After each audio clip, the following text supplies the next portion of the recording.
This setup guide will allow you to easily connect your Silent Beacon panic button to our business application. To start this process, please go to the Beacon tab inside the app.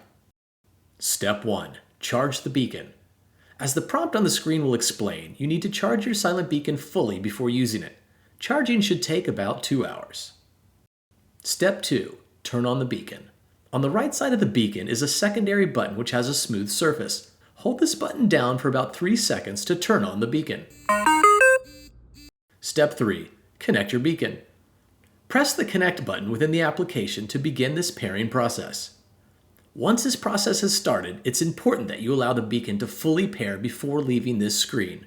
It will show pairing 1 out of 2 when the app has started the connection process.